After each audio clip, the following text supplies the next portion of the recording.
Asthma అనేది ఎందుకు వస్తుంది? దీన్ని మనం ప్రారంభంలో ఎలా గుర్తించాలి? పోస్ట్ కోవిడ్ ఎయిర్వే డిసీజెస్ అంటే ఆస్తమా లాంటి బిహేవియర్ చాలా ఎక్కువ చూస్తున్నాం ఇప్పుడు. ఆస్తమా జెనెటికల్గా వచ్చేది ఎక్కువ.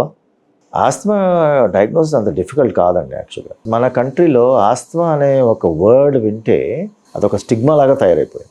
ఆస్తమా అండి నన్ను ఇప్పటి వరకు బ్రాంకైటిస్ అన్నారు అని వినపడుతుంటాయి మాకు కామన్గా. ఇవి ది వర్డ్ ఆస్తమా అని ఎవరన్నా డాక్టర్ అన్నారంటే that person must be really Brave. అంటే ఆస్తమా నీకు అని చెప్పాలంటే పేషెంట్ మళ్ళీ రాడేమో అని చెప్పి భయం కూడా ఉంటుంది. సో ఆస్తమా అని చాలా మంది చెప్పరు. అది అందుకని నాకు ఎప్పుడు ఎవరు చెప్పలేదండి అని అంటుంటారు. కానీ వీళ్ళకి చూస్తే 20 years నుంచి అదే సేమ్ సిమ్టమ్స్ వస్తుంటాయి. So asthma is like very clinical diagnosis.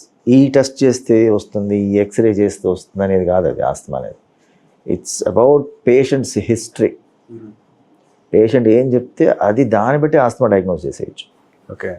So patient చెప్తుంటారు, నాకు రికరెంట్గా కాఫ్ వస్తుంది, ఫ్లమ్ వస్తుంది, అది ఈవినింగ్ వస్తుంది, బాగా అతుక్కుంటుంది, బయటికి రాదు, ఈవినింగే ఎక్కువ ఉంటుంది, వీజింగ్ ఉంటుంది, పిల్లి కూతుల్లాగా వస్తాయి, చెస్ట్ టైట్నెస్ ఉంటుంది, ఆయాసం ఉంటుంది.